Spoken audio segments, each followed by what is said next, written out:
संगति का जीवन में बहुत फर्क पड़ा करता है। एक संत के पास दो तोते थे। एक आदमी उनके यहां बैठने गया संत जी के दर्शन करने। दोनों तोते अलग अलग पिंजरे में बंद थे। अब जैसे ही पहुंचे तो एक तोता बोला, आइए, राम राम, स्वागत है आपका, स्वागतम, आइए बैठिए। आदमी को बड़ा अच्छा लगा कि यार तोता कितना मीठा बोल रहा है। जय जिनेन्द्र, राम राम, आइए भाई साहब बैठिए, अतिथि देवो भव, आपका स्वागत है, आपका सम्मान है। इतना सुकून मिला उसको। वो मुड़ा थोड़ा सा दूसरे तोते की तरफ। दूसरा तोते ने इतनी गालियां बकी, इतनी गालियां बकी, मारो, काटो, पीटो, पकड़ो, लूटो। अरे उसने कहा कि संत जी क्या मामला है? एक तोता गालियों पे गालियां बक रहा है और एक तोता आइए स्वागतम बड़ा मीठा शब्द बोल रहा है। संत ने कहा, मैंने इन तोतों से कुछ जिंदगी का पाठ पढ़ा है। बोले क्या पाठ पढ़ा है?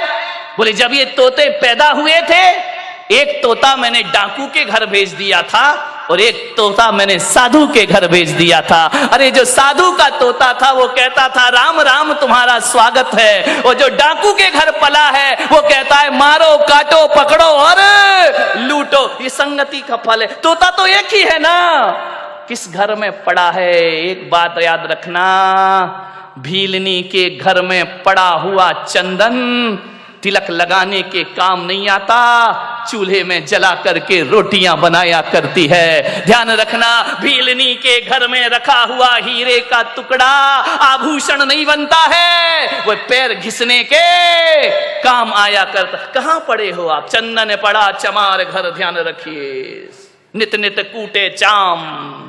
चंदन कहां जाना चाहिए?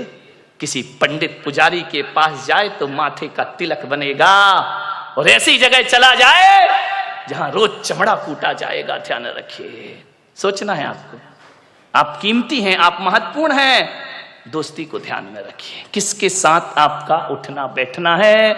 एक बात याद रखना, मैं खाने में बैठकर दूध पीना खराब है। ध्यान रखिए, मैं खाने में बैठकर दूध भी पियोगे तो शराबी का दर्जा मिलेगा तुम्हें, इतना स्मरण रखना। और संत के दरबार में पानी भी पियोगे तो पानी नहीं, अमृत और आशीर्वाद का नामों से दिया जाता है, अमृत पान हुआ करता है। चीज तो वही है, चीज में क्या फर्क पड़ता है? संगति किसकी कर रहे हो? अच्छे लोगों की संगति करो, ऊंचे लोगों की संगति करो। ऊंचे लोग, ऊंची पसंद। कौन बोला? माणिकचंद। ध्यान रखिए, माने संगति कैसे करना है, ऊंचे विचार। मैं जब स्कूल में पढ़ता था, पढ़ाई में बहुत वीक था, बहुत कमजोर। हकीकत बताऊं, धक्के लग लग के पास होता था, पढ़ाई में मन ही नहीं लगता था। दुनिया भर की शैतानी में मन लगता था, पढ़ने लिखने में कोई दिमाग नहीं, बस इसी में खुश थे। कभी देखने ही नहीं कितने परसेंट, और हमारे समय तो परसेंटेज का लफड़ा ही नहीं था। इस क्लास से उस क्लास में चले गए, पास हो गए, ना माँ बाप को कुछ पड़ी है ना हमें कुछ पड़ी है। जाकर के देखा, बोले क्या रिजल्ट पास, नाचते गाते आ गए, जानते ही नहीं थे 90% क्या होते हैं। आजकल के बच्चे को तो 98% आ जाए तो डिप्रेशन में चला जाता है, 2% कम क्यों हुए। हम लोग तो कोई लफड़ा ही नहीं था, आ गए, पास हो गए, निकल गए, बैठ गए अगली क्लास में, कोई परसेंटेज की बात नहीं थी। कई बार तो 5 नंबर का ग्रेस भी लग के अगली क्लास में बिठा दिया जाता था। मान्यवर सोचिए, बड़ी पढ़ाई बड़ी मजेदार थी। फेल भी हो गए तो कोई टेंशन नहीं। एक लड़का फेल हो गया था हमारी क्लास में बचपन में। अब वो फेल तो हो गया बेचारा, बड़ा रो रहा। मैंने कहा काहे को रोता है यार, हो गया, फेल हो गया। स्कूल अगर आए तो पढ़ना ही पड़ेगा, पढ़ाई गर जहर है तो पीना ही पड़ेगा। उस समय मैंने कविता लिखी थी, गिर गिर के पढ़ाई में संभलते ही रहेंगे। ये मेरी बचपन की कविता है। गिर गिर के पढ़ाई में संभलते ही रहेंगे, गर फेल भी हो जाए तो पढ़ते ही रहेंगे। जिसने किया फेल वही पास करेगा, पढ़ाई अगर जहर तो पीना ही पड़ेगा। हाँ, कितने खुश हो गए। देखो ऐसी बातें इतने जल्दी आ जाती हैं। अरे जो फेल कर रहा वही पास करेगा, टेंशन काहे को ले रहा है? अभी नहीं करेगा, अगले साल करेगा। आज की पढ़ाई बिल्कुल अलग हो गई है। ध्यान रखना, मैं पढ़ता था, पीछे की लाइन में बैठता था, मेरे नंबर कम आते थे। मेरे एक शिक्षक थे, आज मुझे स्मरण में आ रहे हैं, डी भारत, क्रिश्चियन थे। वो मुझे बहुत प्यार करते थे बचपन में, वृद्ध थे, रिटायर्ड होने के बाद भी वो स्कूल पढ़ाते थे कि मैं सरकार की पेंशन जो मिलती है ना, ये फ्री में नहीं खाऊंगा, जब तक हाथ पैर चल रहे हैं स्कूल रोज आऊंगा। ऐसे वह शिक्षक थे। उन्होंने एक दिन मुझे बुलाया कि इधर आओ, तुम देखने में तो बड़े अच्छे हो। उस समय तो मैं अच्छा ही था, क्यों अभी गड़बड़ लग रहा हूं क्या? ध्यान रखिए। उन्होंने कहा इधर आओ, तुम पढ़ते लिखते क्यों नहीं हो? मैंने कहा पढ़ता तो, दिमाग में कुछ नहीं चढ़ता है। बोले नहीं चढ़ेगा। मालूम है, मेरी संगति खराब थी, गलत लोगों के साथ पीछे की सीट में बैठता था, मस्ती करना, टीचर पढ़ा रहा है एक दूसरे की छेड़छाड़ करना, टीचरों के नाम रखना उल्टे सीधे। अब स्कूलों में तो यही होता है, और क्या करोगे? उनको चिढ़ाना, उनकी नकल करना, वो चले गए तो ब्लैक बोर्ड में उनका चित्र बनाना, चित्र बना रहे सर का, बन गया बंदर का। बड़ी आफत होती थी। उन्होंने कहा इधर आओ, देखने में बड़े अच्छे हो लेकिन काम तुम्हारे बहुत गड़बड़ है, पढ़ाई में आगे बढ़ो। मैंने कहा मैं नहीं लगता मन। स्कूल क्यों आते हो? माँ बाप भेजते हैं, आना तो मैं बिल्कुल नहीं चाहता हूं, लेकिन अब भेजते हैं तो भेजते, मैं करूं क्या? उन्होंने कहा इधर आओ, तुम्हारा पढ़ने में मन लगेगा। मैं 8th क्लास तक बहुत घटिया नंबर से पास होता था, बड़ी मुश्किल से। उन्होंने मुझे कहा आज से मेरा आदेश है, तुम पीछे की सीट में नहीं आगे की सीट में आकर के बैठोगे। पीछे की सीट पे वही बैठता है जो पढ़ाई से जी चुराता है, जो क्लास में मस्ती करना जानता है। ये आगे की सीट में जितने लड़के बैठे सब इंटेलिजेंट बच्चे हैं। और बेटा मैं कहता हूँ आज से होशियार बच्चों के साथ रहो, तुम्हारा सोच बदलेगा, तुम्हारा चिंतन बदलेगा। मान्यवर मुझे नहीं मालूम था उस समय, तो मुझे मजाक लगा कि क्या बकवास कर रहे हैं। 1 साल 2 साल जब मैं आगे की सीट में मैंने बैठना प्रारंभ किया, मेरे दोस्त थे अच्छे, उनके नाम मुकेश, प्रशांत, ये सब मेरे छोटे छोटे दोस्त थे, साथ पढ़ता था। वो क्लास में अव्वल दर्जे में पास होते थे। मान्यवर जो 3rd डिवीजन में मैं पास होता था, पासिंग मार्क, उन लड़कों की संगति करी, मेरे 60% नंबर आना प्रारंभ हो गए। क्योंकि वो लड़के मौज मस्ती नहीं करते थे, वो करते थे समय पर, लेकिन पढ़ाई के समय पढ़ाई। उनके साथ रह रहकर मैंने पढ़ना सीखा। मैं कहता हूं कि 2-3 साल की उस साधना में मेरे क्लास में अच्छे नंबर आने लगे। मान्यवर जिन लोगों के साथ जैसी संगति वैसी मति, ध्यान रखना, जैसी संगति करोगे वैसी मति हो जाएगी। आज मैं जो कुछ भी हूं, आज मैं बोल पा रहा हूं, मैं महाराज भी बन गया तो मुझ में उतना दिमाग बुद्धि नहीं थी, आज ईमानदारी से स्वीकार कर रहा हूं। लेकिन बोलने की कला यदि मैंने किसी से सीखी है, चिंतन सीखा है, तो तरुण सागर महाराज के साथ रह करके मैंने सब कुछ सीखा है। आचार्य गुरुवर पुष्पदन सागर जी महाराज के बाद यदि मेरे जीवन में किसी का सबसे बड़ा उपकार है तो तरुण सागर महाराज का उपकार है। 3 साल उन्होंने मुझे पढ़ाया लिखाया, योग्य बनाया, उन्होंने मुझे चिंतन सौंपा। मान्यवर कोई कैसा भी कुछ भी कहता रहे, जो जैन समाज में तरुण सागर ने चिंतन परोसा है, कोई मुनि इतना बड़ा चिंतन इस देश में नहीं परोस सका, जिन्होंने देश के जैन धर्म को जन धर्म बनाने का। आज मैं दुखी हूं क्योंकि उनसे मेरा केवल इतना ही रिश्ता नहीं है कि वो मेरे अग्रज हैं, मेरे बड़े मुनि हैं, मैं उनके संग में दीक्षित हूं आचार्य महाराज से। आज ऐसी आवाज जिसने जैन धर्म को पहचान दी, आज दिल्ली में वो आवाज लड़खड़ा रही है मेरे भाई। आज वो बीमार हैं, आज वो अस्वस्थ हैं। हकीकत में कहूं तो मेरा मन स्थिर नहीं है कि जिसने मुझे सब कुछ दिया, आज इतनी सी उम्र में वो साधु लाचार है। मैं यही कहूंगा पूना वालों से कि अपने घरों में ईश्वर से प्रार्थना करें कि तरुण सागर की आवाज दबना नहीं चाहिए, वह हमेशा आगे बढ़ती रहे। और मैं तो आज ये कहता हूं कि भगवान हम जैसे साधुओं का क्या है, मेरी भी उम्र यदि उन्हें दे दी जाए तो पुलक सागर वो करने को भी तैयार है। उनका जीवन वो समाज की धरोहर है, विरासत है। उन्होंने देश को एक सही दिशा दी है। उन्होंने मेरे से कभी छोटे मुनि जैसा व्यवहार नहीं रखा। उनके साथ बहुत से साधु रहे। हमारे संघ में जो भी दीक्षित हुए ट्रेंड होने उनके ही पास जाते हैं। सबसे ज्येष्ठ साधु हैं, जो भी गए सबने सीखा। लेकिन तरुण सागर महाराज आज भी बोलते हैं कि पुलक सागर जो तुमने ग्रहण किया वो कोई भी साधु मुझसे ग्रहण नहीं कर पाया है। उन्होंने हमेशा मुझे अपना छोटा भाई ही नहीं, छोटा मुनि ही नहीं, उन्होंने हमेशा मुझे अपना मित्र समझा है। आज भी हमारे उनके रिश्ते आज दूर दूर होने के बाद भी सबसे घनिष्ठ मित्रता यदि किसी से है तो तरुण और पुलक सागर की जोड़ी।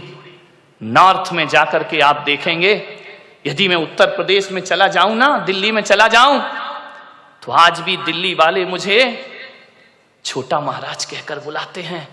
बड़े महाराज तरुण सागर, छोटे महाराज पुलक सागर। आज भी मैं उनकी नजरों में बड़ा नहीं बना। ऐसी जोड़ी 3 साल हम लोग साथ रहे, एक भी दिन विवाद नहीं, झगड़ा नहीं, लड़ाई नहीं, कभी जोर से नहीं बोले। नहीं तो तरुण सागर को समझना बहुत बड़ी बात है।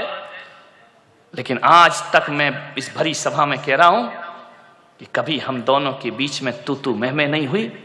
कभी उन्होंने मुझे जोर से नहीं बोला, डांटा नहीं, और उन्होंने डांटा नहीं और मैंने भी कभी डांटने का अवसर उनको प्रदान नहीं किया। आज वो पीड़ित हैं। विनोद गया है संदेश लेकर, बहुत अस्वस्थ है वो। मैं आपसे निवेदन करता हूं, मत दो कुछ, एक संत को हृदय से दुआ दे दो। कभी कभी दवा जो काम नहीं करती वो दुआ काम करती है, ध्यान रखना। वो निरोग हो, वो स्वस्थ हो। मान्यवर, विषय मेरा बदल गया, लेकिन भीतर से दुख है मुझे। साल भर हो गए, 2 साल हो गए उन्हें परेशानियों को झेलते झेलते।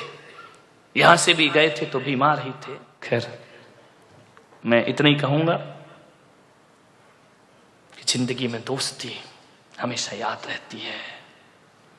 रिश्तेदारियों में बहुत औपचारिकताएं होती हैं मेरे भाई। रिश्तेदारी में ऊंच नीच की बातें होती हैं। रिश्तेदारी वो होती है, कोई मुझसे पूछे कि रिश्तेदारी महान होती है या दोस्ती, तो मैं पुलक सागर कहूंगा रिश्तेदारी छोड़ सकता हूं, लेकिन दोस्ती सबसे बड़ी चीज हुआ करती है। दोस्ती में कुछ ऊंच नीच नहीं होता है। दोस्ती में, रिश्तेदारी में तो रिश्तेदारों से संभल के बोलना पड़ता है। हमको पूछा नहीं, हमारा सम्मान नहीं किया, हमारा, ये रिश्तेदारियों के लफड़े हैं। हम उनके घर गए, हमें पानी को नहीं पूछा। दोस्त ऐसा कभी नहीं कहता है मेरे भाई। दोस्त के मन में ये बातें कभी नहीं आती हैं। रिश्तेदार में बहुत सी रिश्तेदारी निभाना पड़ती है, दोस्ती निभाना नहीं पड़ती। दोस्ती तो जीना पड़ती है, आनंद के साथ दोस्ती जी जाती है मेरे भाई। रिश्तेदार शिकायत से भरे होते हैं। कभी कंवर साहब आ जाएं, दामान जी आ जाएं, यदि आपके घर में खाएंगे पिएंगे, तिलक भी करवाएंगे, टिफिन भी ले जाएंगे, और घर जाके कहेंगे मजा नहीं आया, दत्त रे की मर गया वो करते करते ससुर साहब, तुमने क्या दिया, मजा नहीं आया। विचार करिए, ये रिश्तेदारियां होती हैं। और दोस्ती तो वो होती है, यदि दोस्ती का आनंद लेना है तो नारायण कृष्ण सुदामा के चिवड़े का आनंद लिया करते हैं, जो 56 भोगों में आनंद नहीं आया करता है। दोस्ती बड़ी आनंद प्रदायक होती है। आपसे एक निवेदन है, मैं जहां तक सोचता हूं कि अब्दुल कलाम को यदि गलत संगति मिल जाती तो मेरा पूरा विश्वास है कि अब्दुल कलाम लादेन बन गए होते, और लादेन को अच्छी संगति मिल जाती तो लादेन अब्दुल कलाम बन गया होता। ध्यान रखिए, राम को अच्छी संगति मिली, वो महान हो गए। यदि रावण को अच्छी संगति मिलती तो रावण भी राम बन के खड़ा होता, और राम को गलत संगति मिलती तो राम रावण बन गए होते। मेरे भाई, आपसे मैं यही निवेदन करना चाहता हूं। आज यदि मैं इस ओहदे पर आके पहुंचा हूं तो इसमें मेरे जीवन में सबसे ज्यादा हाथ किसी का है तो दोस्तों का हाथ मेरे जीवन में है। मान्यवर सोचिए, अच्छी संगति करो। मालूम है, गंगा जैसी नदी में यदि नाली का पानी मिल जाए तो कहते हैं कि नाली का पानी गंगा जैसा पूज्य हो जाया करता है। गंगा में नाली का पानी मिले तो वो गंगा जल हो जाया करता है, और गंगा जल को यदि नाली में डाल दिया जाए तो वो गंदा जल हो जाया करता है, वो अपवित्र हो जाया करता है। संगति करो तो गंगा जैसों की करो, जहां जाकर के हमारा ये गंदगी में शरीर पवित्र हो जाए। एक कोयले की बोरी में, कोयला जानते हैं मैलाएं क्या, बड़ा कठिन है, कोड़सा है, यही कोड़सा, हाँ चलेगा, बहुत कठिन है भाई। यदि उसके बोरी गोनी उसमें यदि शक्कर भर दी जाए तो शक्कर काली हो जाती है। मेरे भाई ध्यान रखना, इस संगति का फल हुआ करता है। मैं आपसे निवेदन करता हूं, दोस्ती के रिश्ते को पवित्र रखना है, पावन बनाना है, तो जिससे भी दोस्ती का रिश्ता बनाओ, बनाने से पहले एक कब्रिस्तान अपने हृदय के कोने में जरूर बनाना। ध्यान रखना, बाहर के कब्रिस्तान की बात नहीं कर रहा हूं, अपने हृदय के कोने में, अपने मन के कोने में एक कब्रिस्तान जरूर बनाना। और ऐसा कब्रिस्तान जहां हम अपने मित्र की बुराइयों को दफना सके। ध्यान रखिए, उनको जमी दोज कर सके। हर मित्र में अच्छाई और बुराई दोनों हुआ करती है। मेरे भाई, आपसे निवेदन है, यदि दोस्ती को अच्छा रखना है तो मित्रों की बुराइयों को सीने में दबा के रखना पड़ता है। ऐसा कब्रिस्तान जहां हम मित्र के दोषों को छिपा सके, बहुत कठिन काम है। प्रशंसा करना बहुत आसान है मेरे भाई, कमियों को छिपाना बहुत कठिन काम हुआ करता है। अरे किसी व्यक्ति में कोई कमी है, उस कमी को यदि छिपाना है तो इतना ही कठिन है जैसे कोई जहर का घूंट पी रहा हो। मेरे भाई, हम दूसरों की कमियों को उजागर बहुत जल्दी करते हैं। दोस्त कैसा होना चाहिए? एक वो होती है ना ढाल, तलवार के साथ ढाल जो होती है वो हमेशा पीठ के पीछे रहा करती है, पीठ पर लगी रहती है। लेकिन जो ढाल जो पीठ पर है, लेकिन जब उसका दोस्त रणभूमि में खड़ा होता है और जब उस पर तलवारों से आक्रमण होता है तो पीछे की ढाल छाती के सामने आ जाया करती है। दोस्त वैसे ही होना चाहिए कि बुरा अच्छे दिनों में तो दोस्त पीछे रहे, लेकिन बुरे दिनों में ढाल बन करके दोस्त को आगे आना चाहिए, दोस्ती का रिश्ता निभाना चाहिए, ढाल बन करके खड़े हो।